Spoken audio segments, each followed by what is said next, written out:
Hello, everyone, and welcome to a live edition of The Wrap right here on the Fight Game Media Network YouTube channel. Happy Tuesday night to you all as we're back here live. We've been going through it behind the scenes, going through tech support, going through technical difficulties to get this show to you as quickly as possible. But we soldier through for your listening and viewing pleasure as we prep you for Survivor Series going down in just a few weeks from San Diego, California, the final major PLE of the year. We're getting you ready for it. Lots of stuff going down in WWE, including the retirement of John Cena next month as well from our nation's capital, Washington, D.C., and NXT Gold Rush going down live next Tuesday and the following Tuesday from the theater at MSG. I'm Keila Cash, and by my side, as always, is my co-captain, my right hand, the sometimes advocate for the rapidly improving Ms. Jada Parker from NXT.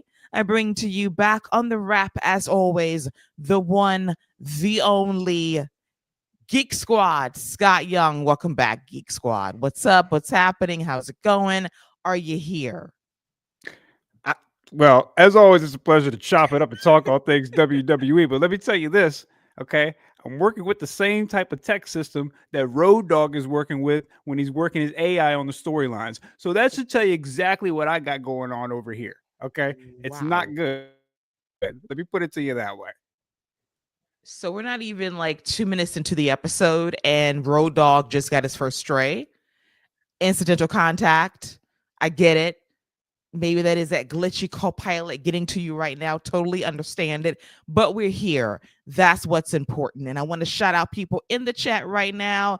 Fernando is always here. Happy late evening. Happy late evening, Fernando. One of our ride or die late night soldiers here. And we're going to talk about Monday Night Raw. I want to thank Andravis coming through with a super sticker, donating to the tip jar. We thank you. You're listening in the cut. Hello, David. Welcome in. We got the prescription here as well in the chat. So feel free to join in the conversation throughout the episode. And we talk a lot of stuff. We do. We talk WWE, and we got to do our NBA yakety yak to get the show going. So let's get the party started, shall we? With some NBA talk, and just for Scott's eyes only. Fernando is speaking truth to power, unfortunately, that right now the Lake Show is on fire. Kudos to them. The King has not played 1 minute of B-ball this season, and the Lakers are in the top mix of the NBA Western Conference for now, as the road to the NBA Cup continues. An award that for right now Scott covets, because when they lose, he will throw them away. There can only be one first. And the King is that. So, he's just trying to let Luka experience it. This is just the first taste. You get a little taste, then he's going to want the real thing at the end of the season. Am I surprised? No. We have Luka Doncic. Shout out to Nico. He might join us on the pod here soon because ain't got nothing else to do now. Wow. And so LA's looking pretty good right now. The King's got a nice, comfy home ready to come to, long as he's ready to play his role the same way Joel Embiid has played his role in Philly. Long as that happens, we rolling. Now, what role is Joel playing right now? Because he ain't playing a role either currently, and his team is doing pretty good as well. No shade. So, to be fair, he's playing like 20 minutes, but like they run through him in them 20 minutes. And he's delivering, and he seems to be okay with it because you said like they're winning for now. But long as the King is okay with Luka Doncic doing his thing, and you get your minutes, because we just saw AR drop 51 in a game winner, so we're not taking that from him. All right, but on the other hand, maybe we should. That way we ain't got to pay him as much. We need to lower that pay scale a little bit so we can keep him around for the next few years. Absolutely. He is a sound player. He's clutch and he's efficient. And I will give him 4 cheddar biscuits at this time. 4 cheddar biscuits lined up for AR, Austin Reeves, the marksman, the sharpshooter. I will give him his flowers. He has kept that team afloat alongside Cool Hand Luka. So the Lakers are cooking in the West. Let's go through the standings right now. The Thunder are 11-1 in the West. The Spurs are 8-2. The Nuggets, who are playing right now, also 7-2. The Lake Show 8-3. The Rockets 6-3 and number 5. The Timberwolves 7-4, and from there is the Suns 6-5. The Trailblazers 5-5. My Warriors 6-6. The Grizzlies 4-8, and bringing up the rear right now, the worst team in the West are the Pelicans, who are at 2-8. And as Scott alluded to, Nico, the GM from the Dallas Mavericks, has been fired as of today. I did love Sham's report noting that he was going to get fired at a very specific time, 10 a.m. Central. What does that mean? He gave a specific time of when this man was going to get fired. So he's going to get fired today at 10 a.m. Central time. Specific timing and everything. Okay. First of all, the fact that they got timestamps from when people are getting fired, it's like, listen, we're just letting you know this is what's coming on the news at 10 o'clock. So turn your TVs off. Make sure your kid has got his phone off, because there's going to be a lot of notifications coming. Oh my God. That is wild to give a specific time for the Microsoft Teams meeting of this firing. Clearly, that's what it was. Never heard of that. Me either. A specific time when one would get fired. Normally, you just get fired. There's not like a specific time of the firing. Like, this man got fired in advance. Like, Nico, get your phone ready at around 11 o'clock. You can get like a phone call from ownership, and they're going to tell you that your services are no longer needed. And good luck in your future endeavors. That's essentially what happened. So, Adam Pierce, you're next. Sir, look at you trying to just spread bad juju in the world. The audacity of you. Leave Scrap Daddy alone. He's done nothing wrong. He's a sound GM. So hush. Terrible GM. Great GM when he wants to be. Great GM when he needs to be. So shout out to him, even though he does work my nerves sometimes. Meanwhile, in the Eastern Conference, where it's a free-for-all right now, trying to be in the top, the Pistons, as I kind of predicted, was going to have a very good season, could be a threat down the stretch in the East. They're at the top right now, 9-2. The Knicks are 7-3 in the 2 spot. Number 3, the Miami Heat, 7-4, alongside a lot of 7-4s in the Cavaliers, the Bucks, the 76ers. Number 7 seed is the Bulls right now, 6-4. The Raptors, 6-5, alongside the Hawks, 6-5. The Magic 5-6, Celtics 5-7, and bringing up the rear in the ones, unfortunately, the Pacers 1-9, the Nets 1-10, and the Wizards 1-10. Shout out to Michael Porter Jr. You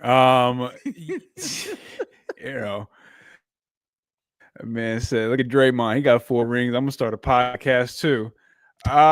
With no rings. No, he got one. He got one. Okay. He got one. Okay. He got his one. Yeah, he got his one. Yeah, he got his one. So, I tell you what, he's doing better than Cam Johnson's doing. So he's got that going for him. But yeah, the East is wide open. It doesn't matter who comes out the East because they're not winning. So who cares? You know what?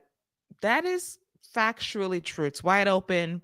A lot of injuries in the East. It's open season. Whoever's there is going to be there at the end of it. I think Detroit has a decent shot at it. I'm shocked that the Bulls, being as good as they are, will hold up for 82 games. We shall see. But the East is going to East. The West is still the best division and best conference in basketball. And I do foresee the winner of the NBA Finals coming from the West again. And it will not be the Los Angeles Lakers. So let's just go there right now. State it for the record. I will predict they will go home before the Western Conference Finals. I will at least give them the decency to get out of the first round this year. Round 2. Yeah, maybe true. I can tell you who won't be in the second round this year. Don't say it. Your hometown Hawks. Well, shout out to Trae Young. Listen, and his sprained MCL, like, It is what it is. It is what it is. I'm a realist. Not It here is what it capping for is. a team that's not very good. I thought you about to say my other team, the Warriors, but hey, there you go. There you go. You already know they not winning. I don't even have to talk about it. We don't even have to mention them. They gonna be dragging up the rear come that time. They're gonna be 10, 11 seed in the play in. To be determined. To be determined. Fernando says the Thunder will repeat. We shall see. We shall see. The West is pretty good this year, as always. All righty. That is enough NBA talk. Let's put a pin in it. Let's move on to some WWE talk. Let's focus in on this past Friday SmackDown in USA. Better crowd in South Carolina. Thank goodness. No crowd issues there as we talk about a long awaited debut that we kind of predicted earlier this year. Kind of wanted a tandem on SmackDown running the women's tag team division, but hey, we're getting a solo run somewhat ish as she's still with a team as Lash Legend made her official SmackDown debut by costing Charlotte Flair a match against Nia Jax when she basically ragdolled Alexa Bliss at ringside. And now she's on the main roster, being a running buddy of Nia Jax and possibly, most likely, going to be in War Games heading into Survivor Series in 3 weeks' time. I love the presentation. She looks strong, cut a great backstage promo. So I think she is someone that is desperately needed on SmackDown in the women's division to shake things up. Thank God, because we need it.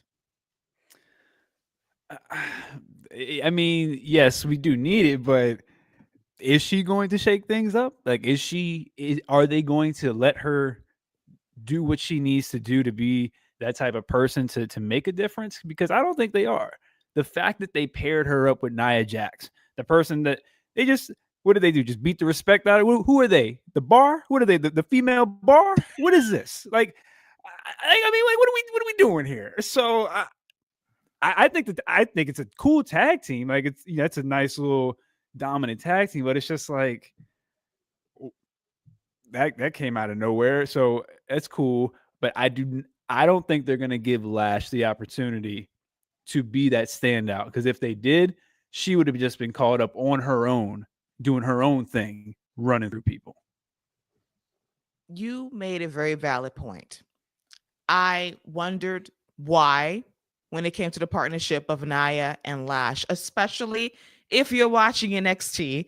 If NXT is canon, they just got through feuding. So, out of great mutual respect, after Lash got her ass whooped by Nia Jax, she saw the light and realized, wow, I can learn a lot from Nia. Let me go to the Nia learning tree on SmackDown. Let's be besties. And then again, I have to think about Nia Jax. Nia, are you stupid or are you dumb? To quote Mercedes Monet, because you have a history of being friends with your tag team partners. And if history serves me correctly, all of your friends at some point or another has turned on you in the quest to become champion. Alexa Bliss, Tiffany Stratton, now Lash Legend. Good luck to you. Now, I think the end game is ultimately Nia Jax gets the big head and she basically tries to big time Lash Legend. And we know Lash is all about strength and power. And that would be the moment that will pop the fans when she just slams Nia Jax and gets everybody's attention in that moment. So I foresee that down the road. But Nia Jax, considering your history of friendships going south, what the hell are you thinking? Yeah. For me, what's most disappointing is that if we're gonna call up Lash in a tag team, why didn't we just call her up with Jakar? Why didn't we just keep Jakar employed and just call them two up and let them two just run with Nia? I mean, like, so that to me is because you could have done all of this with them two together. Like, that would have been the nice. And I agree with you, Fernando. I think these two, if they let them have the opportunity, would be a nice addition to the tag division, a nice dominant tag team. But this just could have been Jakara and Lash. See, when you mention Jakara Jackson, it's like me wanting Andrade and Mello to be a Yo, team. you gotta stop. I know, You, but you open up fresh wounds because Jakara and Lash is that for me as well. That they teased us for over a year. They gave us main roster excursions. They gave us Lash and Jakara versus Naomi and Bianca on NXT in Atlanta earlier this year. They could have crowned them champions. We could have moved on. They could have moved on up. And then you got rid of Jakara for what exactly? She's moonlighting still on NXT by way of TNA. It's like a lateral move to fire her and then bring her back. It makes no sense to me when we could have had them as a solid tag team running roughshod on this division, getting pushed, and then it was time to move Lash into the singles realm. That would have been the perfect time to do it. But oh no, let's be ass backwards. Let's break up a quality tag team.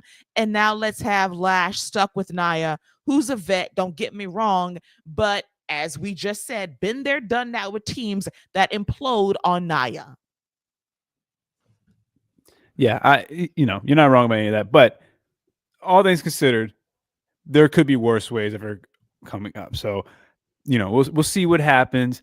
I'm not of the belief that they're going to give her the opportunity to, like I said, be the standout she can be.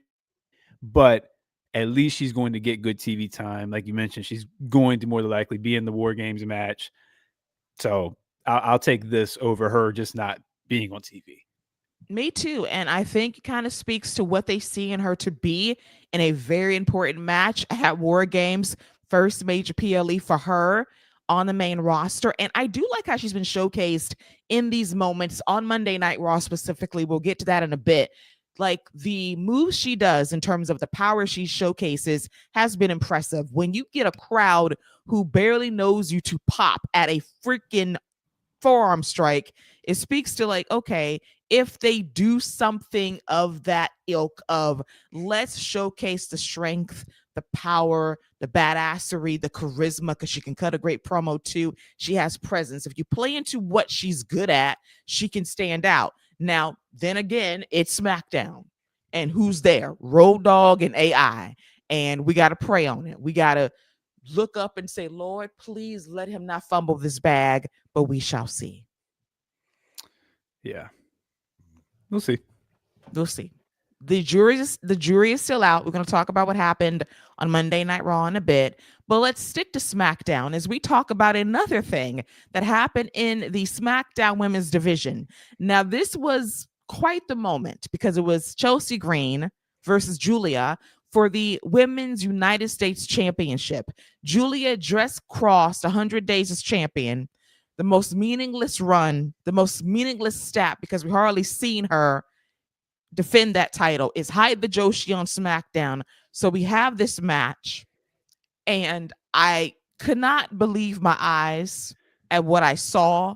I was unprepared. I was not ready, as Chelsea Green beat Julia to become a two-time women's U.S. champion in under 5 minutes, if my time serves me correctly. And all ego Ethan Page was there celebrating with his tag team partner. In the moment, I was very happy for Chelsea because I love Chelsea. She's a bright light. She's charisma personified. She takes every opportunity in front of her and just runs with it, good or bad.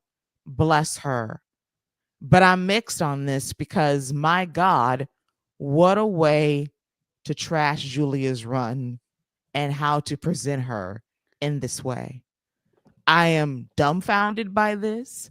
I have heard and read that this is not a demotion for Julia, that she'll bounce back from this. I hope so, because this just made very little sense to me.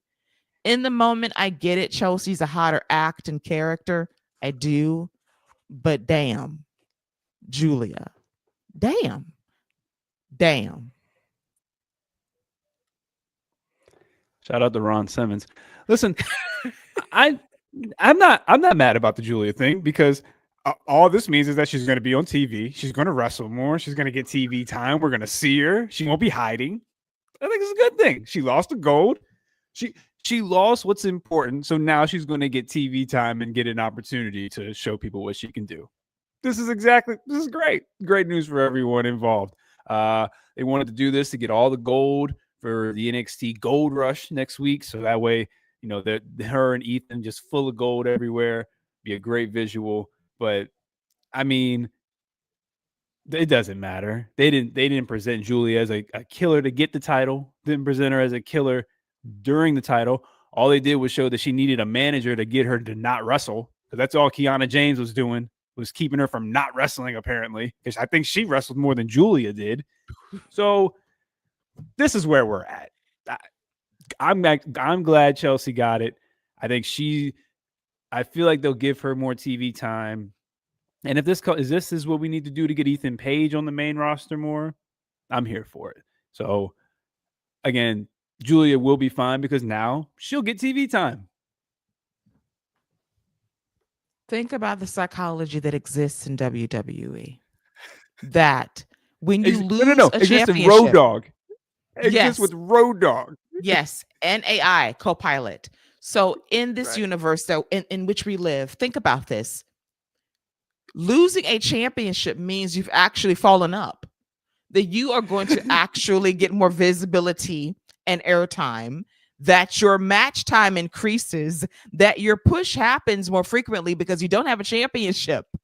It won't weigh you down. Think about this. Winning a championship for Julia has weighed her down significantly. Same thing happened to Rhea Ripley on Monday Night Raw when people made these insane allegations that Rhea can't work. The audacity of that allegation. Then when she loses, magically she works every week. She's killing it because she doesn't have a championship. Io Sky beat the allegations too. Like, she loses a championship, magically she's working more, killing it. It's like, what is happening in WWE where you are a champion and then you get demerits, but then when you lose your championship, you just magically rise up to the top. It's incredible how that happens. And I like Kiana James. I do. Julia and Kiana have zero chemistry together as a duo. They got to break them up. They got to say, sayonara, I bid you adieu. They just don't click. And here's another thing that I'm confused about too. So they teased this feud with Tiffany Stratton and Julia recently. They both lost their titles within the last 2 weeks. What are y'all going to fight for? What's the beef? Where's the beef now? But granted, Scott, think about it, because they both don't have their titles now, it'll be a fantastic feud. It'll be a great best of 7 series because nothing is holding them back like a championship that's supposed to be prestigious for your run. I mean, you'll finally get your wish of a tag team forming out of a best of 7 series. It just won't be the one that you wanted. So, they just need to reset on Julia. Zelina Vega, they was like, listen, she done fought for the title 20 times, so we just gonna pair her with Alistair. We just gonna send you over there. We're gonna repackage you to. I mean, you just need to hit the reset with Julia. Just take her off TV for a little bit, give her the reset, let her come back, and just let her kill people. Just let her destroy people for a few months, build her back up, and let her go get the U.S. title back. But it's fine. Chelsea will do fine with the title. Hopefully she'll get some TV time. She will get TV time for sure because she's great. Personality's fantastic. Now we're kind of back at square one because she was our first champion, ironically, last December at Saturday Night's Main Event a year ago. And we're back to square one. Who are the contenders? Who's going to stand out to take this championship? Do not say Michin. Do not say that because I saw your lips moving and they was about to say, I saw it. I can read your mind because you were ready to go with Michin. I knew it. I'm just saying, man. Best of 20 series. I'm just saying she's ready. She's ready. She's got her bandana over her face. She's just waiting on the music to hit so she can come out and do what she needs to do. Have a new nickname for her. Here we go. Challenger Emeritus. That's who she is. Right there in the lineup, ready to go. She's like the 6th woman on SmackDown. Get off the bench, get your minutes in, get your unlimited title shots. It's what she does, unfortunately. So it's like, that's it. Between that and her being backstage on SmackDown, trying to tell B-Fab don't challenge Jade next week, it was a moment for sure. And speaking of Jade, who was not on our list, I do want to talk about Jade's presentation because it's really funny to me how now they get it. She wins the championship, she turns heel. She says, I'm that bitch. The people like, yeah, she's that bitch. You're right. And then they just catch on. Like they understand the aura now of Jade Cargill. Took y'all long enough. When she's backstage talking shit, the fans pop for it. All of a sudden, y'all done figured it out that Jade Cargill gets over by being a dominant badass. Who would have thunk that? Yeah, I'm gonna tell you what else they didn't think about was B-Fab being the first opponent. I don't know. Like I get she's probably gonna plow through her, but still, we're taking a chance here. I get people aren't watching SmackDown anymore, but clearly y'all are saying it like nobody's watching anymore, so why not? But yeah, Jade's promo was real good. This is how she'll be presented, and if this is the presentation, I could see her holding this until WrestleMania. If that's the direction her and Bianca, easy layup if they choose to go that route. But if this is the presentation, you can have Jade have a very long and dominant title reign being built up for whoever will be that baby face to come and knock her off. Hell, maybe it could be Lash on the roll. So we'll see. But you keep this presentation going, you will have a strong, dominant heel ready and ripe for a baby face to take down. Absolutely. And I love the new Jade presentation. I love the fans latching onto it. Like, yeah, she's special, man. If you push her as a major big time star, which I love to see, presence for days, just talking shit and backing it up, keep it short and sweet. People dig it. Like the crowd reaction from like as a babyface to a heel, now she's going to get cheered because people love a badass that just takes charge. And Fernando notes, look at the possibilities. Jade versus Charlotte's been teased. We know Jade and Bianca's down the road. Now we have Lash Legend on SmackDown as well. That's another possibility. So they are trying to build up some horses in that division for Jade, which I like to see. We do need some more pieces on SmackDown, obviously, but it's a good start and they're building something up. And I hope that it comes to fruition. I really do. Me too. SmackDown needs all the help it can get with the assistance of co-pilot and Road Dogg, who still needs to get the hell out of there. But I digress on all of that. We don't have the SmackDown numbers from this past Friday just yet because, people got really spooked over that number because it was Halloween and it was a busy holiday. If you're at the house with the kiddos, we shall see if they rebounded when the ratings come out, probably tomorrow after this show airs. But before we move on to Monday Night Raw, I want to circle back to something that Scott introduced via our Discord chat for Fike Media Network. And he presented a survey, Family Feud style, of the worst storylines ever in WWE. Now, I've been watching WWE for over 25 years, and I've seen some whoppers. Scott kind of shared some of his, but I want him to reveal some of his worst storylines he's ever seen in WWE. And then we'll take it to the chat. And you can drop your comments down below, guys, in the live chat. So for me personally, these may not be the worst ever, but Mama Benjamin, let me tell you, when I saw Mama Benjamin come out, and then I saw that, I think it was a WrestleMania entrance. Yeah. And a whole bunch of Mama Benjamins came out. Yeah. So Mama Benjamin for me, that was a rough one. We could talk about King Booker as far as when he got squashed by the returning Terminator Triple H with no abs.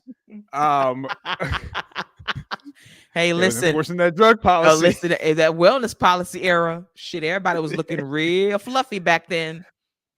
That Triple H and Rey Mysterio returned at the same SummerSlam, and you could tell they were on the same diet. Let me just throw that out there. Woo. But so we had all that going on.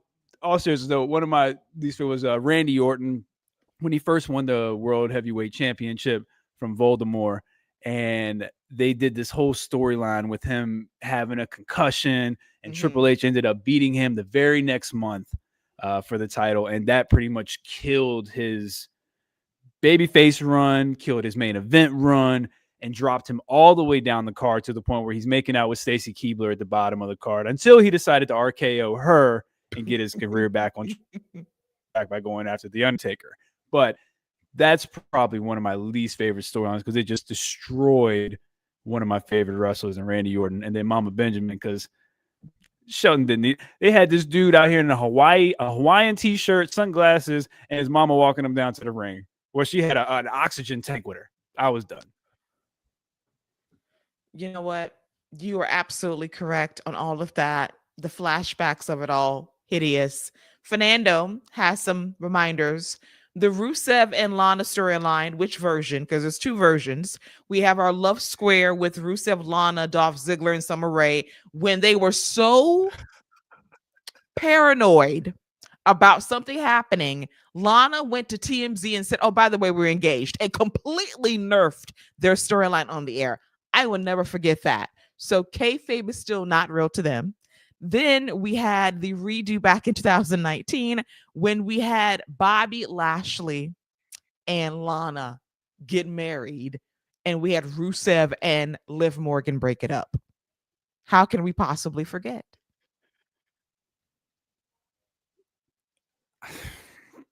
I did forget about the Dolph Ziggler one.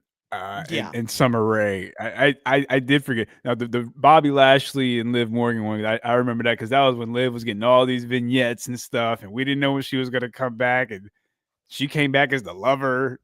That was enough. Like, this is enough, man. But you talk about bad memories. Another storyline I did not enjoy that I thought was real bad, and maybe this is me becoming soft as a father, was Gene Snitsky kicking babies. So, just because I got babies, I got a little baby downstairs, so the kicking babies thing doesn't really sit too well with me. That's just me, though. And that is their fault. It is their fault. Absolutely, it is their fault.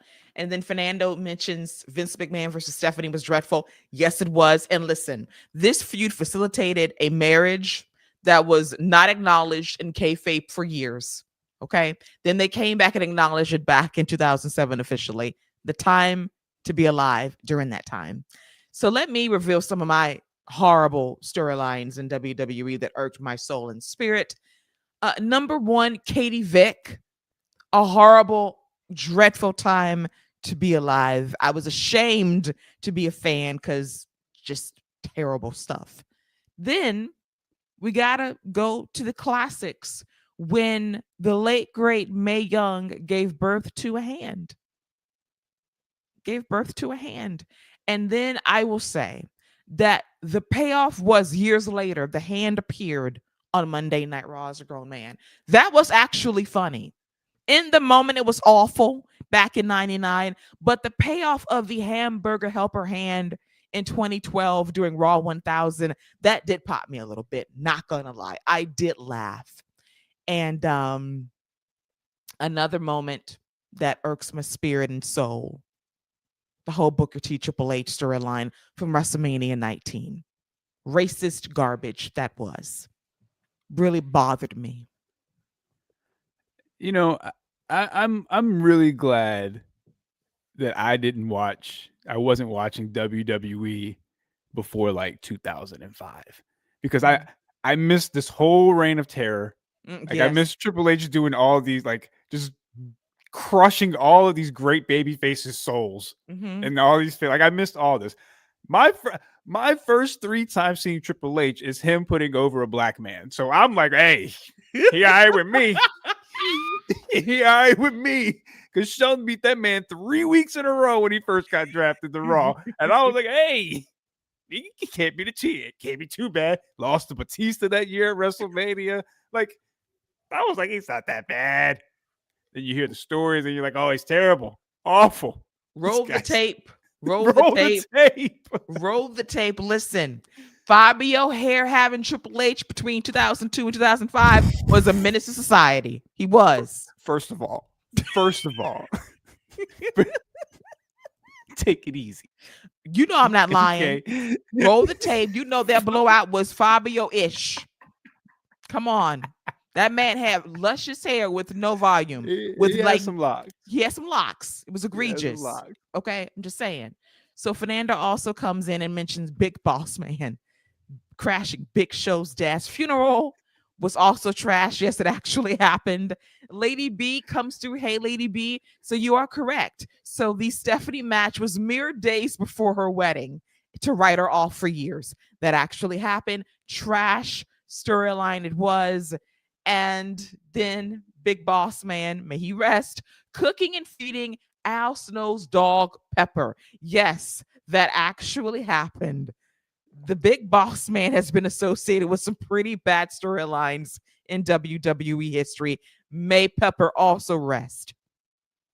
Yeah, I was gonna say, man, Boss Man, that guy, like that guy needs to, R.I.P. But he needs to take it easy. He needed to chill out. Like, are you serious? You pull you. I mean, like, I just want to make sure, like, I respect, but like, you pulling caskets, you feeding people dogs, bro. Like, you need a Netflix series after your character. Are you kidding me? Monster, Big Boss Man. Big Boss Man. Like, the security guard turned evil. This is crazy. Man, he was not one of Cobb County, Georgia's finest. Let me tell you right now. My God, Brian Murphy would have a time with that series. A whole kayfabe storyline about a whole ass serial killer doing the most as an officer, no less. But didn't he get hung in like a match? Didn't he get hung in a match too? Yes, that happened. Fernando decides to bring up a horrible time. Vince McMahon's limo exploding. And what came out of it was just, real life stuff happened. Right. No doubt. Real life stuff happened. It was really, really bad. And to keep the Vince streak alive, let's talk about the higher power. That was pretty bad as well. It was me, Austin. It was me all along. When it was supposed to be Christopher Daniels actually being the higher power. If you don't know, that was supposed to be the inside track years and years ago on Monday Night Raw. And then to keep the Vince theme going, let's not forget the time that Vince gave away millions of dollars to pop a rating on Monday Night Raw. And then he got rickrolled on live television. Did not know what it meant at the time. I laughed. I had a good old hearty laugh. And then remember when the set fell on him to end the money gimmick? He was paralyzed. The stupid, stupid man. I'm going to tell you this much, though. I'm going to take every single one of those over Vince McMahon in a do-rag, walking around with the ECW title, thinking he's Malibu's most wanted. I can tell you that. Facts. And not only that, I'll take that over the lockbox as well.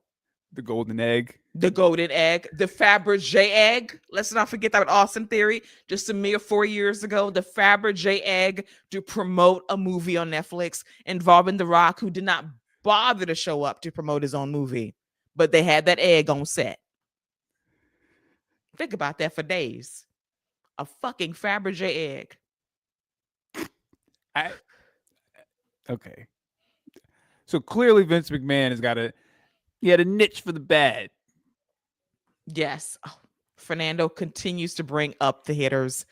The Michael Cole heel turn on Jerry Lawler, that gave us at least 2 years of heel Michael Cole getting on our goddamn nerves on Monday Night Raw, and poor Jerry had to have a heart attack in order for this guy to turn babyface.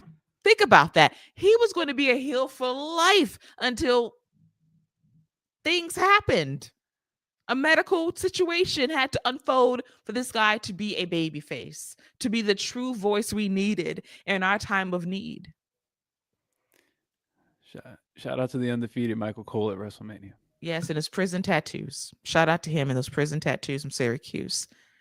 Those are some bad storylines we just mentioned. I even mentioned Al Wilson and Dawn Marie from SmackDown. That was another one. Just bad television, y'all. Just bad. What a time to be alive watching bad storylines in WWE. And one more for the road before we move on to our next topic. Bobby Lashley sisters on Mm. Monday Night Raw. That was another bad storyline angle involving our guy Sami Zayn. And turn one of those sisters into an even worse rapper.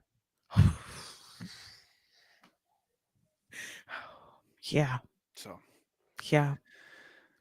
What a byproduct of that. Oh, and one more. here we go. And it's all still like, Vince related in some weird, twisted way. Remember when they tried to have Lacey Evans have a salacious affair with Ric Flair to feud with Yeah. Charlotte? Y'all remember that? But Rick was involved with it. Didn't they try to have him make out with one of the divas too? Ugh. What did Becky? Yeah, yeah, yeah. Memories, memories. Deep breath. That was the worst of the worst. I'm sure there's more. There is more, Yeah. but we'll be here all night long. But we're going to talk about another topic later on in the episode that ties into Monday Night Raw. But let's talk about Monday Night Raw going down live from the TD Garden in Boston, Massachusetts. It was John Cena's final appearance in Boston. But before we get to John Cena, let's talk about a guy that just had to be there, that had to open the show, that had to be seen, had to be heard, had to be acknowledged.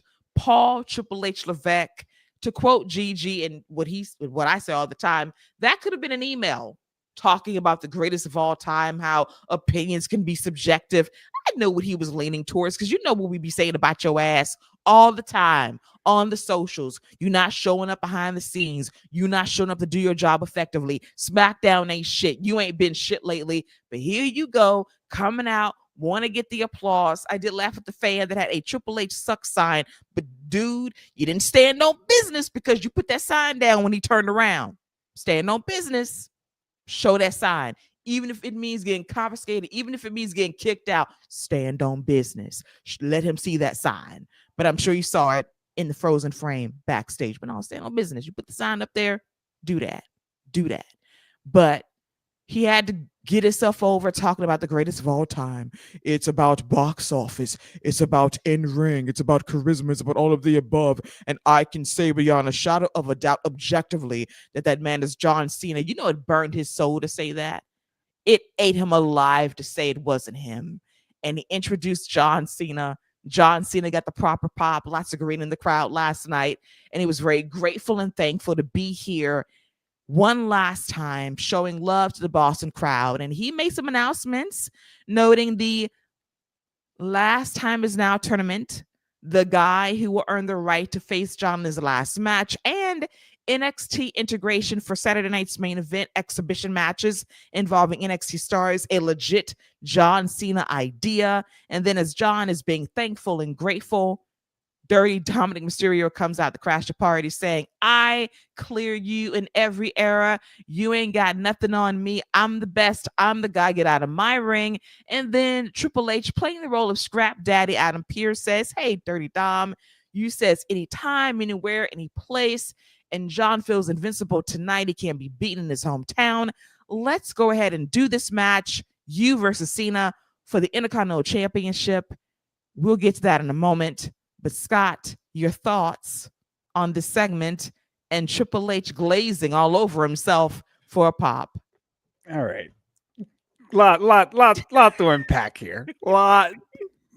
Let's go ahead and unzip this suitcase. Start unpacking everything.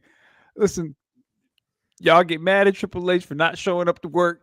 So my man's like, I'm gonna be the first thing you see at work. Then you say I don't show up, I'm gonna be the first thing you see when you open this work. So here I am. I'm here. So now y'all mad that this dude's showing up to work. He can't win. All right. Secondly, this man, even I could see, was so upset when he had to be like, he was like, he caught his breath for a minute because he was about to get mad and start cutting the promo. He was like, my heart. He was So, like, don't. the goat, the goat. It hurt him. It hurt. You could see it hurt him. So yeah, I could see that. The promo with Dom, great. Dominik Mysterio, that promo had me came away thinking Dominik should be mingling and he needs to start messing around with the main eventers because he looked looked very he didn't look out of place with John Cena. And then I liked how John Cena went back to Super Cena mode because he said, "Nice speech, kid." And that's usually the sign he's either about to bury you on the mic or you're about to get buried in the ring. Because Super Cena was there. He told that man, "I'm invincible tonight. I'm just letting you know, a lot of green around here. I'm invincible tonight." Joe Tester talking about he should have his jersey retired. Let's take it easy. What jersey you going to retire? What color? The green one, right? What are you talking about? His jersey should be retired. Take it easy, dude. A banner. Take it easy, Joe. Take it easy. But the segment was great. The whole thing was great. I was like, Joe Tess, I love you. I just saw you on Saturday calling a football game. I adore you. We ain't hanging nothing up for John Cena in Boston, not a jersey. And first of all, Scott's right. Which color? Because a man wore 100 colors in WWE. Which color you going to retire in? Boston white, Boston green, pick a color and a color. What number we using? I don't know. 18-time champ. I don't know. 17-time champ, Grand Slam Cena. I don't know. But he definitely tried it for sure. But I enjoyed the segment. I want to go back to some comments from earlier. Lady B mentions, oh, yes, Ric Flair will be on AEW television tomorrow for Blood and Guts. So we get to see him. Yay. I'm so excited too, Lady B. I don't care. Give me my blood and guts. And then Fernando notes, Triple H is such a mark for himself. Yes. And the sky is blue. It is. I mean, he's a piece of work, I tell you. He goes out there to get himself over. And as Scott said, it pained him. It reminds me of that episode of Family Matters when Carl had to apologize to Steve. And he's like, I'm sorry. That was Triple H, GOAT. He could barely get GOAT out. It pained him to say it because he thinks he's the GOAT. He does. He's like, as Scott said months ago, Triple H didn't get his retirement tour. Unfortunately, life happened and his career was cut short. And so because of that, he is going to deprive everybody of a retirement tour. It ain't going to be as good as mine was because I didn't have one. Y'all wonder why this man don't like Money in the Bank. That's because he didn't win that thing. That's why that man ain't got no respect for Money in the Bank.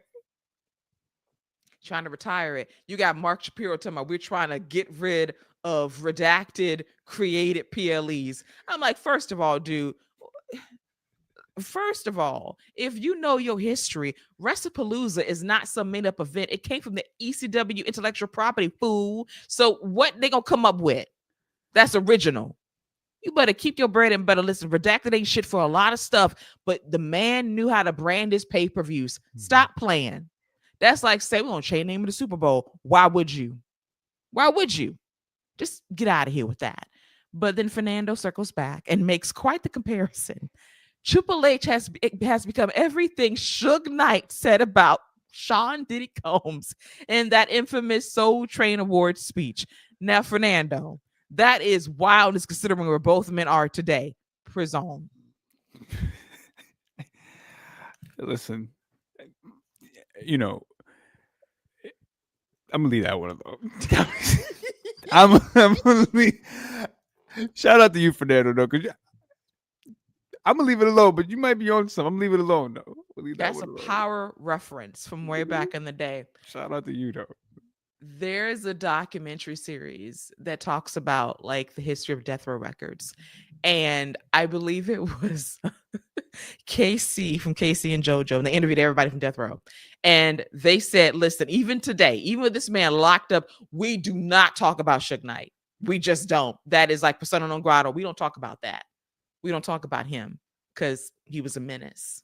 And he was. And he was. Yes, he was. So hell of a transition from Suge Knight to Paul Levesque to John Cena to Dirty Dom.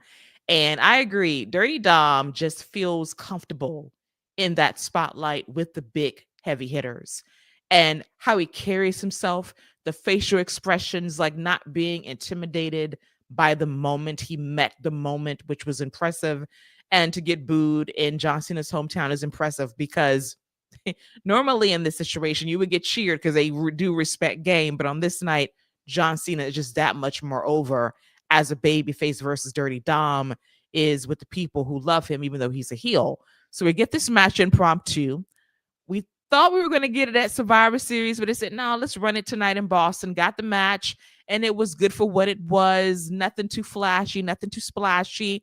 We did have Dirty Dom try to cheat numerous times. We got the great Eddie Guerrero spot when John Cena feigned getting hit, framing Dirty Dom for it, and then the referee was confused about who hit who with the steel chair. Dirty Dom tries to cheat with the championship belt. That backfires too. We get a ref bump. A second ref comes in the ring as Dirty Dom hits a 619, goes with a frog splash. Cena powers through as Super Cena, hits the AA to become the new Intercontinental Champion. And John Cena, in the twilight of his career, completes his career Grand Slam. He's a Grand Slam champion, celebrates. The crowd goes crazy for this moment. Incredible pop. Loved every bit of this. And Dirty Dom, despite the L, gets elevated from this loss because ultimately is going to be a win for him eventually. Yeah, the match was everything it was supposed to be. A great homecoming send off for John Cena. He got to say the champ is here one more time, holding up that title. Did it at the beginning of the show when the crowd was the hottest. So, like I think it's one of the best moments we've had all year on Monday Night Raw. Like I think it was that great of a moment. It was really cool for him to finish it off. And you talk about Dom being elevated and all that. I think what gets elevated the most right now out of this is that IC title. Mm-hmm. Something John Cena's never held. The man makes the title, or woman, man or woman. The wrestler makes the title. So whoever's holding that belt is who makes it. And it's not the other way around. John holding that title right now makes it more relevant because he's never held it. So now it means something. I'm fully expecting an IC title open challenge next week at Madison Square Garden. Why wouldn't he? Why wouldn't you? That's kind of been his thing with these titles. So I think it's a really cool, great moment. And I'm looking forward to next week to see what happens with it. Me too. In the Garden for the last time. The other Garden, the world's most famous arena, Madison Square Garden. Netflix is already saying the man's going to wrestle on this show, probably an open challenge as well. It sets up Survivor Series 2. Rumor has it he will be a part of War Games. Got to set that up. One more TV for him before Survivor Series. And after that, it's Saturday night's main event. And that is the end of the road for John Cena as an active in-ring wrestler in WWE. It's really sad to see the end being near, but thank God for the babyface turn over the summer to salvage his run, to remind people, oh, by the way, John Cena's still great. He still can go in the ring at a very high level. He can still entertain you on the microphone, still can captivate you all these years later. And it just reminds me of the time wasted via that heel turn that they had no idea what to do with after Dwayne ghosted them at WrestleMania. But it is what it is. We can't go back in time and undo it. We could just look ahead and know that since SummerSlam, the course correction has been pretty good. So, Scott, if you had to take a guess at MSG, if you're doing an open challenge for the IC title, who's coming out? Oh, man. MSG. It's not gonna be a popular pick, but I think it should be somebody that Cena can kind of beat pretty easily and handle it. That way you can have the Vision come out and beat him down and give him a reason to want to be in the War Games match. I think it should be somebody like a Miz or somebody like that. Just somebody that he can just beat real easy. Somebody who's got history with the IC title, and somebody that New York crowd will just boo without hesitation. Or you could do a Bronson Reed or something like that, and you can get a big moment of John Cena lifting up Bronson Reed for a nice visual. So those would be my two picks. I know the Miz is already in the tournament, but he's not going to win it, so who cares? So those would be my two picks. You know what? That was the realest thing you said. Miz ain't gonna win. Let's move on. That was an honest assessment. Out of everything I said, that's what you picked up. The Miz ain't gonna win. Oh yeah, that's right. That's right. That's what you got out of that. In that moment, I appreciate you being a realist, that you said that man has no shot. Let's move on. You didn't even want to debate it. You didn't even mention the opponent. It's main event. Jey Uso, by the way, it's going down on SmackDown this Friday. Automatic L. So at least Scott understands what's going to happen. Miz gonna win that match. The hell he is. Now you're trying to backtrack, trying to say like, oh, second thought, no, he ain't winning. No. Okay, Miz gonna win that match. Watch what happens when the Vision comes out. Shout out to Mike, man. You always get your little shot in the mic, even when he ain't even on the show, even when he's not there. Even though you know what's about to happen to this man, you want to just will a win. Ain't gonna happen. Ain't gonna happen. But Fernando thinks that it could be Joe Hendry versus Cena. That'd be cool. Could be. Now, Hendry could be in the tournament too, because they got some wild cards in there they're not going to announce ahead of time. Like, y'all really got a tournament. We still don't know the damn bracket. Come on, y'all. Y'all doing tumblers and shit, pulling balls out and pause. And y'all ain't showing us a bracket. Really? The last time is now a tournament. The last major tournament to determine John Cena's final opponent. And we can't afford bracketology. Please. That's because they haven't put these people in a bracket yet. They just got names and they're just crossing off names. They don't have no bracket. They're going to redo the bracket next week. They might put all them names back in the Tumblr and redo it again. Oh my God. So my thing is this with the Tumblr. I know we got to move on. My thing is this with the Tumblr, right? There's supposed to be these random names and people who might not even work for the company. What happens if their names don't get picked? So what happens if their names don't get picked? They just like, yeah, I'll wrestle, and then they don't get picked. So you just teasing us? Like, what is that? What is the Tumblr? Why are we doing the Tumblr? Why are we doing that? I know. Bring up the Tumblr for like the Royal Rumble when it matters the most, when we get the numbers. Because then what gets me with the Tumblr is that we get these sleekly edited vignettes with Scrap Daddy and Nick Aldis saying, and these are the people in this tournament as we spun this Tumblr backstage earlier today with our referee. And we have all these names we did not select. The names we don't select goes in the shredder. Like, really? Really? Adam Pearce is the worst. No, he's not. You're right. You're right. He's the second worst. Ava's the worst. You're right. Actually, Ava's having a good week recently, so at least with her, we do see brackets. We don't see nothing. We just get a Tumblr with some balls in it, just getting turned in post editing. That's all that we get. And then the GM saying, "Ooh, I'm gonna keep this to myself." Like, what? Please. Fernando also predicts that Obafemi is going to be one of the mystery challengers. Now, if that was the case, he should not have returned to NXT tonight. Keep it a surprise. Keep us guessing. Keep us guessing. Yeah, I think that was kind of my thought too when I was watching. I was like, well, he ain't working 2 days this week, so guess he ain't showing up on Friday. Nope. Mystery Tumblr guy is going to be Matt Cardona. That's who's going to be Mystery Tumblr guy. Now, LA Knight. Now, he's not a bad pick for the IC Open Challenge. That is, that would now, be that fun. wouldn't be a bad pick for that. Yeah, you're right on the cusp of being in Long Island. That's a nice callback. I would love it. The pop would be incredible. So I can see that too. A little nod to history between the two of them. I would love to see it. So we shall see where it goes. And I like that, actually. I like it a lot. As we get to our next segment, the least shocking thing that happened on Monday Night Raw, it was Stephanie Vaquer versus Raquel Rodriguez for the Women's World Championship. Decent match, kind of off in spots with Raquel a little bit, but Stephanie pulled through, hit the finisher for the win. And then, of course, we had Nikki Bella being her cheerleader and friend at ringside, trying to neutralize Roxanne Perez. She does so post match. And then we do the, oh, let's hug and be friends. Let me hand you your championship. And Nikki said, nah, I'm just going to hit you with the championship. And she says, it's mine now. It's what I want later out. And then she takes off her top and reveals the black jersey to signify, hey, I'm a heel now. And then the Boston crowd, who were great most of the show, you want to show your behind by chanting Cena left you. Now, clearly, this audience did not watch Total Bellas or Total Divas, because if y'all watched this scripted breakup, Nikki was the one who broke up with him.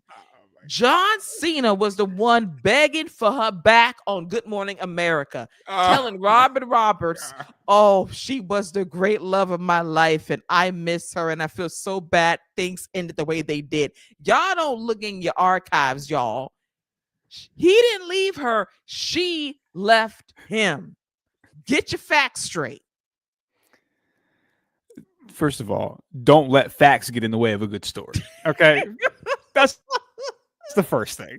Okay, let's just throw that out there before we go any further. Okay, don't let facts get in the way of a good story. Secondly, it was in the contract that she signed that said he would not tarnish her name and he would take full responsibility for leaving her. So that was no. He left her, but it's in the contract that he would take the responsibility and say that she left him. It's in the contract, Keila. Okay, it's all in the fine details. She knew what she was signing. That's why she was okay with it, because she was like, "Yeah, I won't get blamed for it either." Okay, all right, that's fine. First of all, you know who you sounded like just now. Here we go. You sounded like Michael Jackson just now. from the trailer. Now, I know you've been waiting for a long time. And I know it's like when I saw that trailer and he hit that joint, I was like, whoa. Listen, hey, what we in for? Hey, that trailer Fire. had me in my Michael bag the whole weekend. Like, I was excited. I was like, come on, trailer. You got the deep Quincy voice. You got like Jafar sound like his uncle. I mean, hitting the moves and shit. Like, I was like, I'm going to the theater in April when it comes out. Okay. That's if it's 3.5 movie. hours, come That's on. Hitting the Billy. It's hitting it. It's hitting it. It's hitting $1 billion easily. Yeah, I think that's Hitting the Billy. Yeah, but you just how you said that. It's in the contract. And then let's not forget, y'all, if y'all were loyal Total Divas viewers back then, they showed Nikki packing up her stuff. And then they had to avoid Cena being on camera when she moved out. That was some awkward shit. She was in her Land Rover crying when she had to move out. No.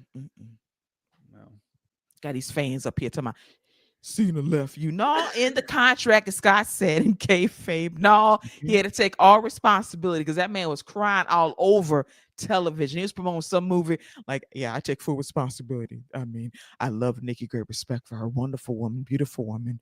I mean, yeah, he was on a begging tour. He was doing more begging than Cisco in a Drew Hill video. He really was. That tour of 2018, what a time. What a time. What a time. So, all right, you out here defending Nikki Bella like she was victimized or something by John Cena. Like this man was just cheating on her or something. She would not follow the rules. No, he had a contract laid out, and she understood the rules. No, but listen, Scott, she understood it, but he reneged on the contract. He said, "I now want the wife and the kids." He reneged on his own contract, knowing he didn't mean it, trying to salvage it. And then he walked it back because she could tell he didn't want this. He was hedging. He got cold feet. Fernanda, you ain't right. Talking about Cena couldn't see Nikki. He couldn't. At the end, he couldn't. He couldn't see her. Left that man in Colorado. They was crying in that hotel room in that resort, and they was holding hands. I can't do this. Like, y'all need to go back to Peacock. It's on Peacock. Play the footage. It's right there. These Boston people, read your history. Look at your history. I remember. Okay, I was a loyal watcher of total Bellas and total divas. I know how it went down. Don't play with me like that. But that's besides the point. The point is, Nikki did a good job with the heel turn, back being her natural element where she needs to be, being a heel. It's gonna make a difference. We got her and Stephanie in the next matchup for the title. I'm here for it. I'm here. I'm here for heel Nikki Bella because now she gets to have some fun. This babyface run was cute, but her natural element is to be a heel. And when Liv comes back, roles will be reversed, and I do love that for me too. Yeah, it's time for Nikki Bella to start looking down on people like they're not as good as her. I'm ready for that. I think the match with Stephanie would be pretty good, and this is good use of Nikki Bella. I've enjoyed Nikki Bella since she's come back, and pretty much everything she's done. Every match has been pretty solid, and her feuds have all been pretty good and done what they're supposed to do. So I think Nikki Bella's had a very good return so far. Me too. And she's been working, weekly just about and doing the reps and competing. And I like that for her. And now she gets to be back in her natural element as a heel. She's gonna cut some really good promos. I think her and Stephanie's gonna have a good match. It's gonna build some good stuff in the women's division, leading to Liv's return because we got to play off that storyline. And as I said, roles will be reversed now with Nikki as a heel, Liv as a babyface. It'll be a lot of fun down the stretch. And I do still want Brie back in the mix. Just pay Brie. Brian is on commentary in AEW. Get over yourselves. Sign Brie. Just do it, y'all. Bring back the Bella Twins one more time for the road. I'm all right. I'm okay. Just stick with Nikki. We're fine. Okay. Don't be a Brie hater. No, I Brie was my favorite. My last impression of Brie in WWE was her not quite getting there on the suicide dive. So I'm good. Nikki's been good. I don't let her be. Let her be. Okay. I love Brie too, but she needs redemption, apparently, because of that last moment that has scarred you for the last 7 years. Let her go do that with Mercedes. Okay. let her go do that over there. Okay. Because like I said, I like Brie. I think Brie's solid. I thought her versus Stephanie solid. Like she was good. I'm good, man. Nikki's been really good, and I don't need none of that rubbing off on Nikki. Okay. Bring Victoria back. Where's Victoria Crawford? What? What? That's the original. That's the original Bella 3, right? Yeah, but no, thank you. I'm good on that. See, I keep forgetting. What did she do? A lot. Okay, I don't know what she did. So a lot. A lot. She can stay where she is. She can stay where she's at. I'm good on Miss Foxy. I'm good on her. Good luck to her wherever she is. TNA. Salute. Good. May she stay there, and she can moonlight on NXT whenever she likes. But yeah, I'm good on that too. Like you're good on Brie, I'm good on Miss Victoria Crawford. I'm good.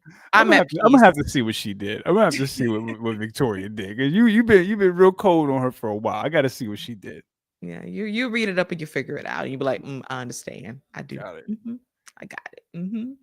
Alrighty, so let's move on to CM Punk wanting a piece of the vision after getting beat down by Logan Paul last week on Monday Night Raw. And we have Logan Paul coming out. And, I have to say, Scott, someone finally discovered the meaning of hair conditioner. That was the shiniest his hair ever looked. It looked moisturized. Some water, shampoo, and conditioner hit it.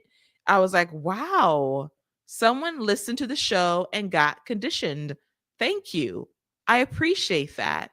Maybe he did go to Beyonce's website, got sacred, because his hair from week 1 to week 2 marked difference. And he talks, and I'm like, I don't really care what you have to say. Says, I have a new vision now. Glad you can see 2020 style, sir. The vision comes out. They proceed to jump on CM Punk. Main event, Jey Uso makes a save. He gets beat up too. And then Cody Rhodes comes out to even the odds as they are now setting up the men's War Games match. And backstage, CM Punk summoned William Regal to say War Games. I did laugh at that. He was just there to say it. Can we get that for him for the women's match too and just get paid? I love that for me.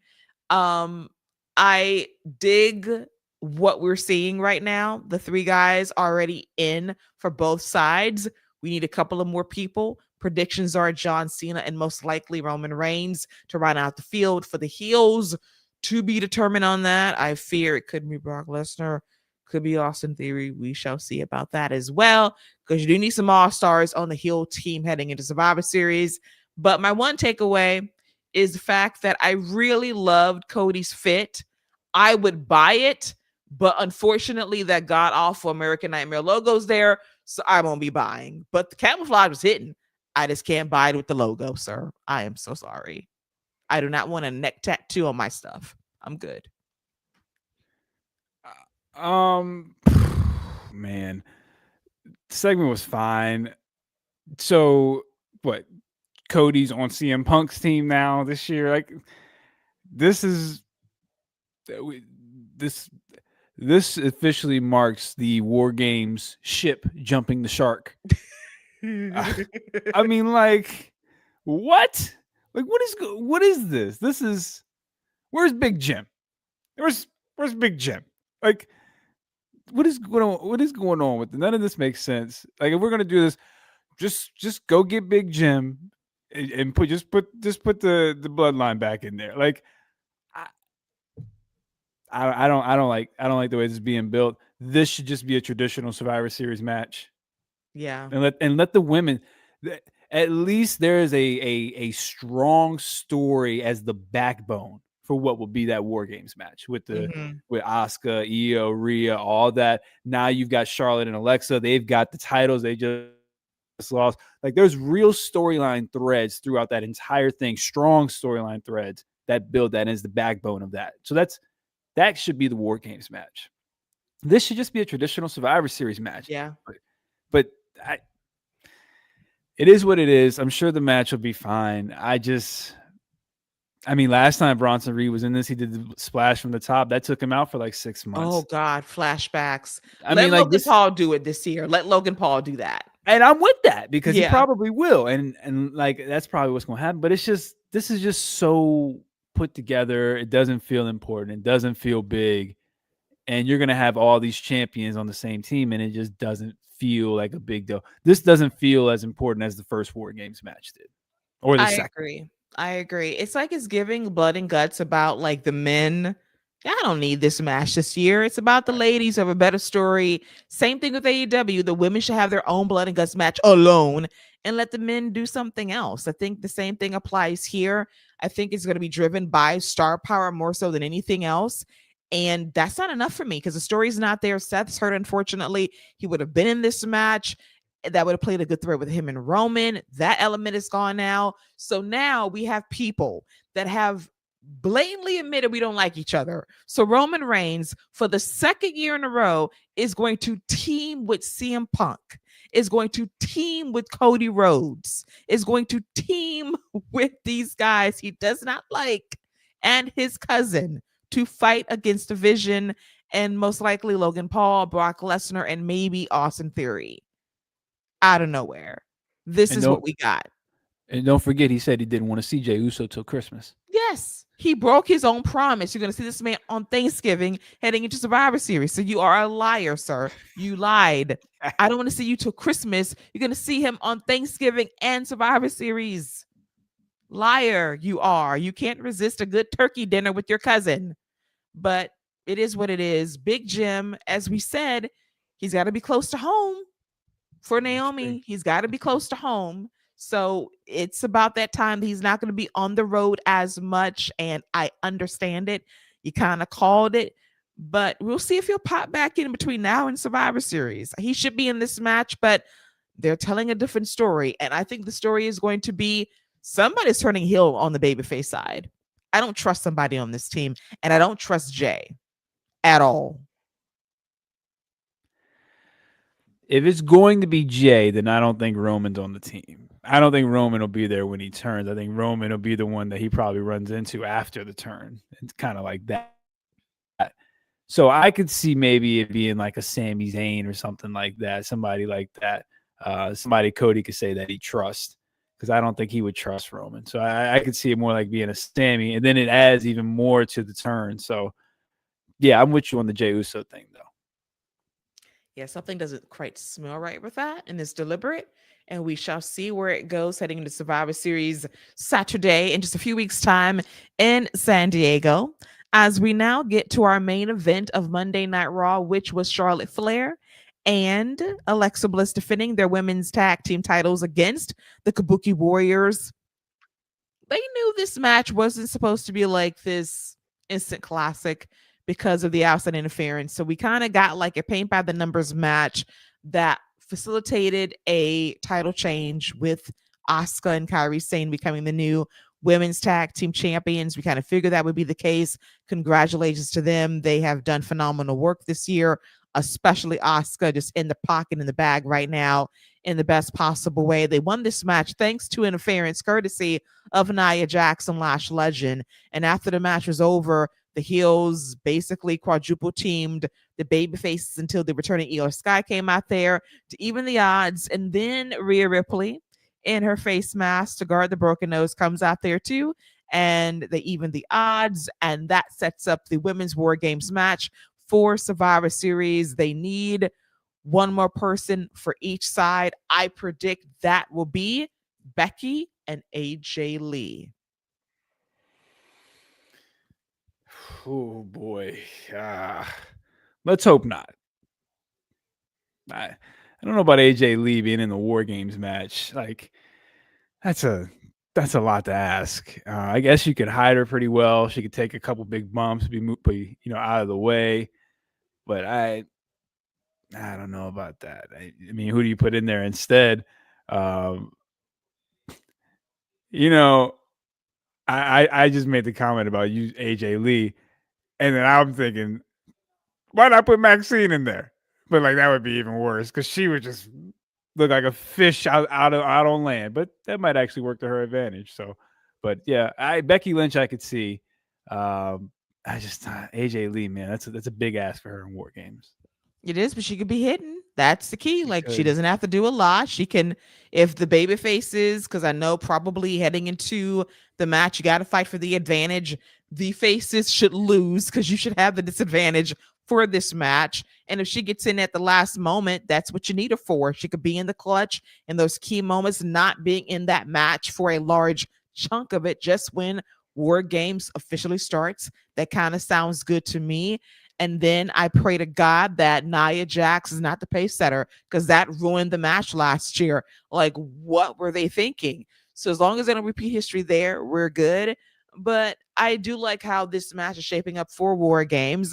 And speaking of Maxine Dupree, big spotlight for her. She faces Becky for the women's IC title in Madison Square Garden. Biggest venue, biggest match of her life. It's going to be quite the atmosphere. If Maxine wins this match, she's going in the War Games match. Absolutely. I agree. I agree. If she wins, yeah. they're gonna put her in because and you know what? I'm a betting man. I have not been doing good on my bets I've been making on this show, so I've been like Charles Barkley picking NBA games. But parlay ain't parlaying, is it? Man, I'm worse than Chauncey Billups. Listen, I'm gonna go. I'm going with Maxine next week to pull off the upset.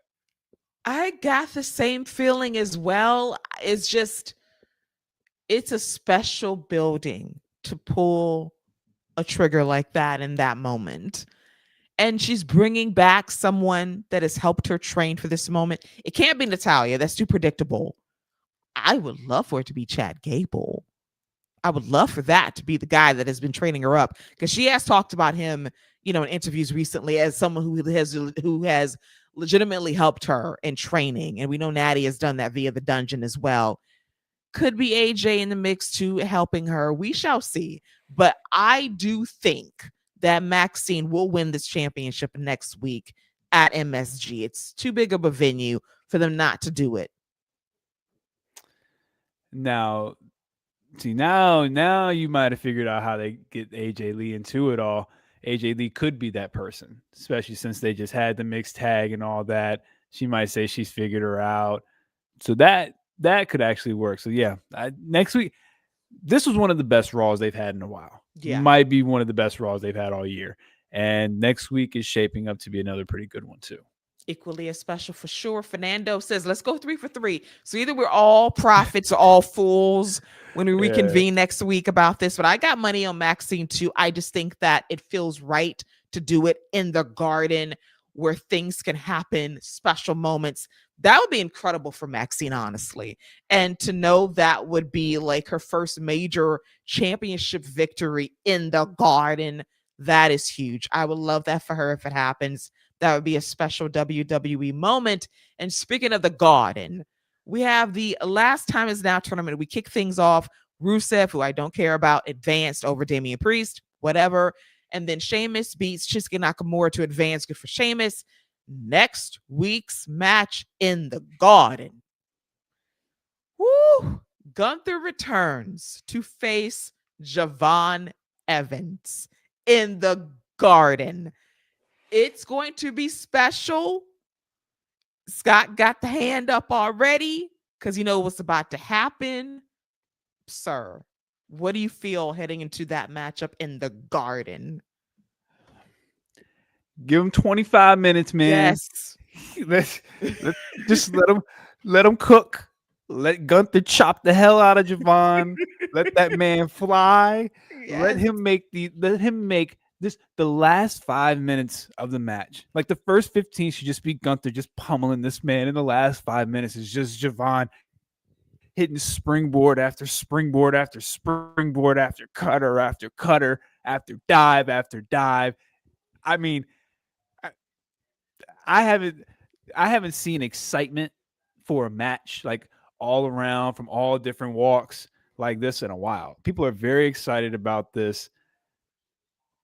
I mean, Gunther's obviously going to win, but I think if they give them the space and the time, could be one of the best TV matches WWE has all year. I agree. And the fact they're doing it in the Garden, this beautiful arena, rarefied air, Javon, the trust to be in this moment against a returning Gunther. I have a feeling, and he won't win. I would love an upset, but they ain't gonna do it. But this could be an opportunity to do something so incredible in terms of what he brings in this match that you can't deny him. Like in a losing effort, he could be an MSG WWE legend in the making with that performance. That it's so good. Everybody backstage that has a pin can't deny him. That you will immediately call him up and push him. That is the performance I need Javon to deliver next Monday.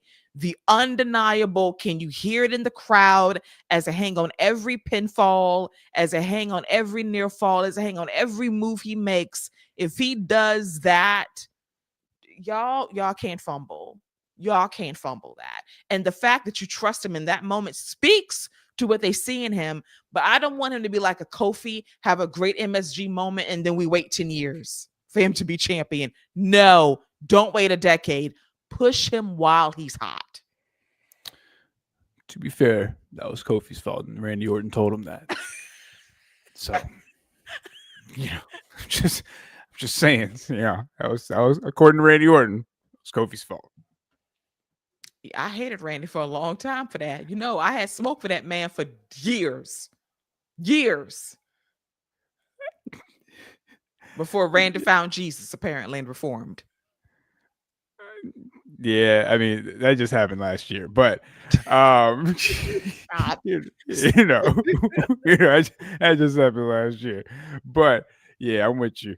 I still remember when Kofi came back and beat, speaking of Survivor Series, Kofi came back and beat CM Punk and Randy Orton back to back, rolled up CM Punk, and then as CM Punk pushed him off after the 1, 2, 3, rolled him right into a Trouble in Paradise and pinned Randy Orton. And this was right before Randy Orton decided to call him stupid and end this push for 10 years. But during that stretch up until that moment, man, Kofi was on the rocket ship. Man, he was ascending, and then he just fell off for 10 years. For 10 years. He pissed Keith off. He did. And not Keith, not the middle name. No, you got to say his whole name. Randall. He pissed off Randall Keith. He pissed him off for 10 years. And listen, Kofi fell up for a while. He was with Evan Bourne, fell up, then fell up Yeah. with CM Punk as a tag team. He fell up, and then he fell up with the New Day, the ultimate fall up. The So ultimate. the ultimate. So it was a blessing. It was in some ways, but Randall Keith tried it. But I know they made peace now. They playing video games and shit. They're hanging out with their kids and their wives, so it's all good. So No doubt. okay. Now, before we bid you all adieu, let's briefly talk about NXT as they get ready for Gold Rush. Scott's like, must we? His face is like, must we talk about NXT? Ill. He was, you should see this. Ill. Must we? We must. We have a journalistic obligation to talk about NXT. And here you go, like, it wasn't that bad. The main event was No, it very wasn't. It wasn't a good. bad show.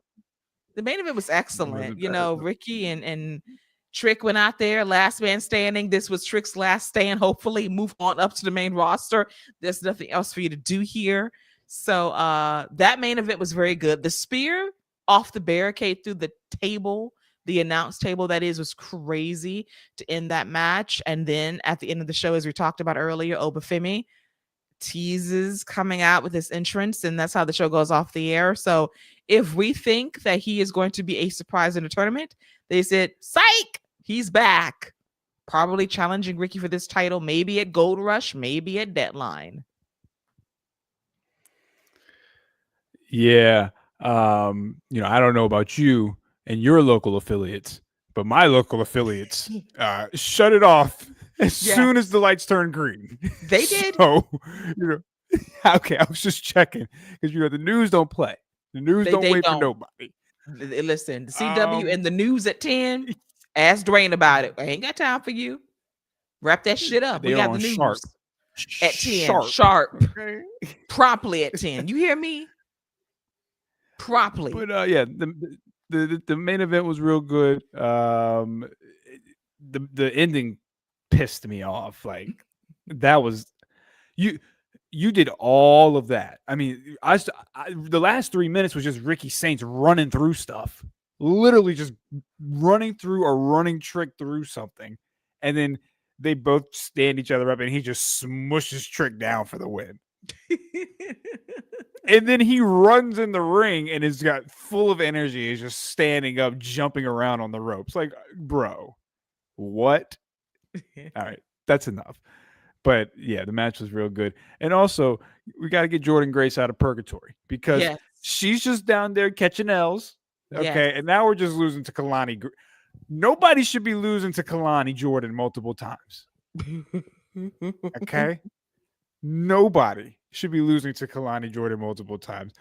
I know they want her. I know they want Kalani to be her. Okay. But that ain't trying to be funny. I'm just funny. I'm just saying that's what they want. They want Kalani to be her, but she's not. She's gonna work on it. We got feedback from other people that did not hate the promo. I just felt like it just had no range to it. Now, her match last week I thought was fine because she leans into being a heel pretty well. You don't do flash, you just wrestle, whoop ass, and move on. Just need a bit more stank on it in her matches. She'll get there. Just need time. You try to be funny, tell me she's her. When we have Mello being him on SmackDown, they need him and her to collaborate and see where they go from there. So we shall see about that. But it's time to free Jordynne from purgatory. Move her up to SmackDown, have her and Jade go at it. That'll make me happy. We need hosses in the women's division vying for that championship. We need that to be the big hoss division. So give me some of that as well. Then I do want to talk about Blake Monroe talking to Blake Monroe during her segment on NXT. I liked it very much. It's the little touches and homages to Toni Storm that I appreciate. That in canon, we're not parroting. We're paying tribute to who she was via this character, which I like to see. Yeah, and this is her way of standing out, showing off the different sides of her, giving her something to do as far as character development. And I mean, that's essentially what all she's doing right now in NXT. She doesn't really need the in-ring work. This is all about her developing and just connecting a character to the audience. So the effective segment, and now we just got to build up credible challenges for her. Absolutely. Soul has magically healed from her kayfabe injury. She's ready to go. This was ridiculous to get to where we are. So they will have that championship match next week, and Zarya is so turning on Soul. It is happening imminently. Trust me when I say that. It's happening so fast because we know it's got to build to good old Vengeance Day heading into next year. Yeah, and which the question will be which one of them is getting their vengeance. Yeah. Yeah. Because I do think Zarya is starting on Soul. I do believe that's coming imminently. Could be next week, could be deadline, but definitely before the end of this year, that turn is going to happen. But cheddar biscuits to Soul all day, just lovely, just lovely, lovely, lovely, lovely. Anything else that stood out to you from NXT, Scott? Nah. Nah. You know what? You know what? Joe Hendry and Thea Hale are a Yeah, nice pairing. They they are. are. Second 2 weeks in, they're a nice pairing. They are very nice pairing. I do love their chemistry. Not as strong as Chelsea and All Ego Ethan No, Page. They're no. just special That's the best pairing chemistry. in WWE. It is. It is. I mean, like, listen, two talented, charismatic, beautiful people just doing great things together. Lightning in a bottle. Sell it to me. I would buy Mhm. it. I'm here for it. And then Fernando makes an interesting pitch. JC Jane would make a solid challenger for Chelsea Green's women's US title. Well, we need some challenges. Honestly, it's probably about time for Fatal Influence to get called up too. Yeah, yeah, I yeah. mean that's the jolt that SmackDown Yes. division could use because that's a tag team, that's a singles competitor. That's that jolt that you're talking about right there. If they're not going to be back in Nikki Bella, then let them go to SmackDown and just kind of rough shot that mid card and tag division for a while. Yeah, I mean, JC can definitely make some things happen on SmackDown, has a personality to stand out. In ring has improved. Franchise for, my girl Fallon, obviously. Y'all can keep Lainey down there a little while longer. She don't need to be called up. No shade to her. She ain't ready. She ain't ready. The other two are ready. They've been ready for years. Lady's fine. Lady's Yeah, fine. yeah. Her and Fallon can be in a tag team. Should be No, don't weigh my girl down like that. Fallon deserves better than that right now. Let's be for real. She could also challenge for that US championship. Okay. okay. Then you know As a what? baby face, preferably. Take Lainey out and let's put Kiana James in there. Let's get her out of this managerial role and put her in there with Fatal Influence. Who we talking about? Kiana James. Oh, No, no. just trying to add some color into it. I know, but listen, color is great. I'm all about my melanation, but chemistry is important to me. Like, nah, that's not a good fit. Nah, that's not a good fit. Well, let me put it to you this way, okay? That shoe is gonna fit a lot better than whatever shoe they got Kiana on with Julia right now, okay? So I'm gonna tell you that much right now. All right, so let's just do a trial run and see where it goes. We'll No. see. That'll help. I would prefer her over Lainey, who can stay in NXT. No shade to her, but she don't stand out to me right now. Just for me, Fallon, I just need her to just soar on her own. It's time. It's long past time for her to be on her own.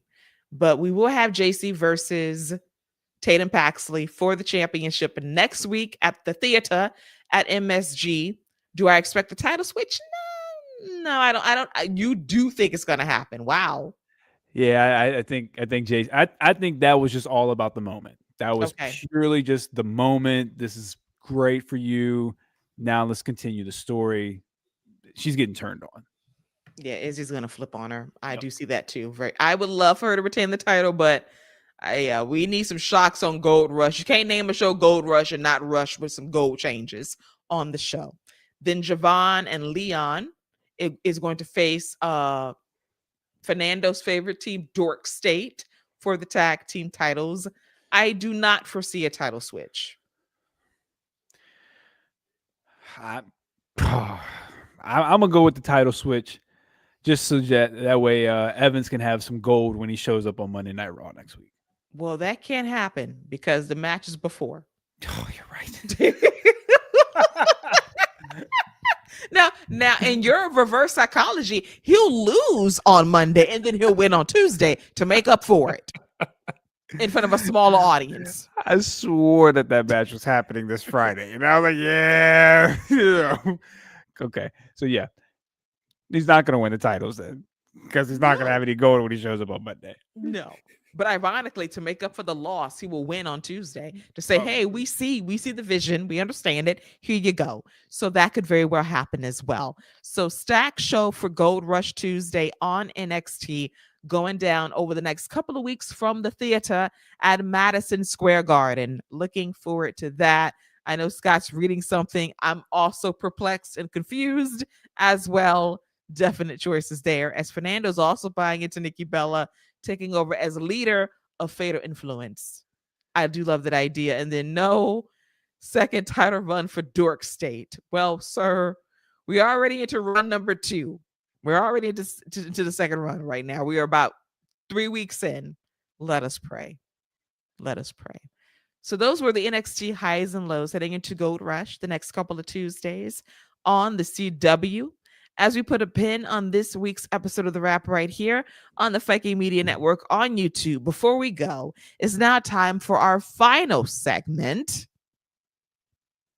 Best match of the week across all of WWE programming. Now, Scott sometimes takes this question seriously, and sometimes he does not.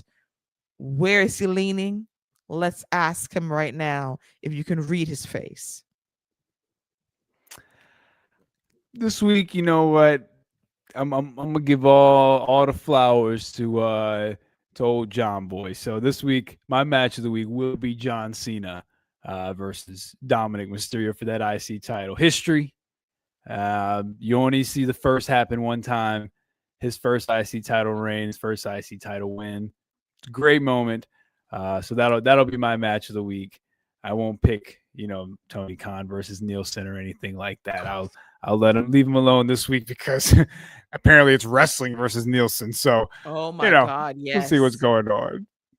So I can't even say Tony Khan. It's just wrestling versus Nielsen. Oh my God, it's Nielsen versus wrestling. It's big data panel versus wrestling. This new rating system is demolishing wrestling. I see it even when I'm watching my soaps. Like, these numbers are demolishing the demos badly in 18 to 49 and 18 to 34. It's bad. So it's just not AEW. SmackDown is suffering on Fridays. Netflix, their numbers are what they are, but it is what it is there. But in terms of Dynamite, Collision, SmackDown, even NXT, these numbers are bad. NBC is killing it on Tuesdays with the NBA. Their viewership is skyrocketing because guess what? When you have networks, not ESPN, like Prime and NBC, that actually care about, I don't know, the basketball of it all, people will tune in. Amazing how that happens. Yeah, I've enjoyed the Peacock presentation and the Prime presentation. So the games have been good.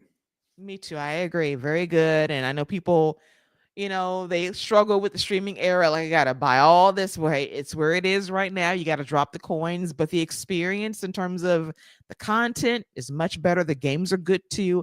Really hot way to kick off the NBA season. And wrestling's got to adapt with this new era of the rating system because it is what it is. And that would be the new negotiated rate when these deals get renewed for AEW and WWE in a few years, and it might get them even further into streaming when it's all said and done as well. So that is a wrap for all things WWE for this week. I do want to thank my co-captain, my ride or die, Salty Scott Young, for joining me to recap the week so far in WWE. Thank you, Keila. As always, it's a pleasure to chop it up and talk all things WWE.